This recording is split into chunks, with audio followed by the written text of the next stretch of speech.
તમે ઓળખતા તો હશે જ તી આપણો આ પહેલો બ્લોગ છે મયુરે કીધું જાણે કે આપણે બ્લોગ બનાવીએ અને હા ને મયુર ઘાયલ છે પેલા એ વાત કહી દેમ ને મયુરે જ કીધું કે બ્લોગ બનાવો અને યુટ્યુબમાં મેકો જોઈએ કેટલાક વાયરલ થાય જો આ વિડીયો વાયરલ થાય તો કાંઈ બીકનું બ્લોગ બનાવવામાં આવશે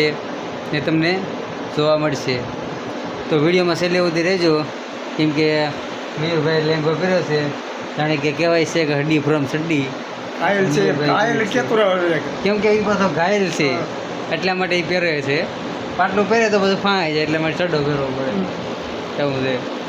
તો આગળ વિડીયોમાં બન્યા રહેજો વિડીયો જો સારો લાગતો હોય તો લાઈક શેર અને સબસ્ક્રાઈબ કરવાનું ના ભૂલતા હું તમને રૂમ બતાવી દઉં તો આ છે આપણે મયુરભાઈ જાણે કે સેટીમાં ઉતા છે આપણે પાછળ જોઈ શકો છો આ રૂમનું ડેકોરેશન જો તમને સારું લાગે તો વિડીયો લાઈક અને ચેનલને સબસ્ક્રાઈબ કરજો અને જોઈ શકો છો મયુરભાઈ હાવ ઘાયલ થઈ ગયા એ 15 દિવસ તો કોમામાં જ છે એમાં કંઈ કહેવાનું થતું જ નથી 15 દિવસમાં કેમ કે એને બંદીએ દગો દીધો એને મેલીને બીજાને પકડી ગઈ પછી મયુરભાઈ ઘાયલ છે તો જો વિડીયો સારો લાગ્યો હોય તો વિડીયોને લાઈક સબસ્ક્રાઈબ અને કમેન્ટ કરવાનું ભૂલતા નહીં તો મળીએ આગલા બ્લોગમાં મયુરભાઈ રામ રામ કહી ગયો બાય ગાઈઝ.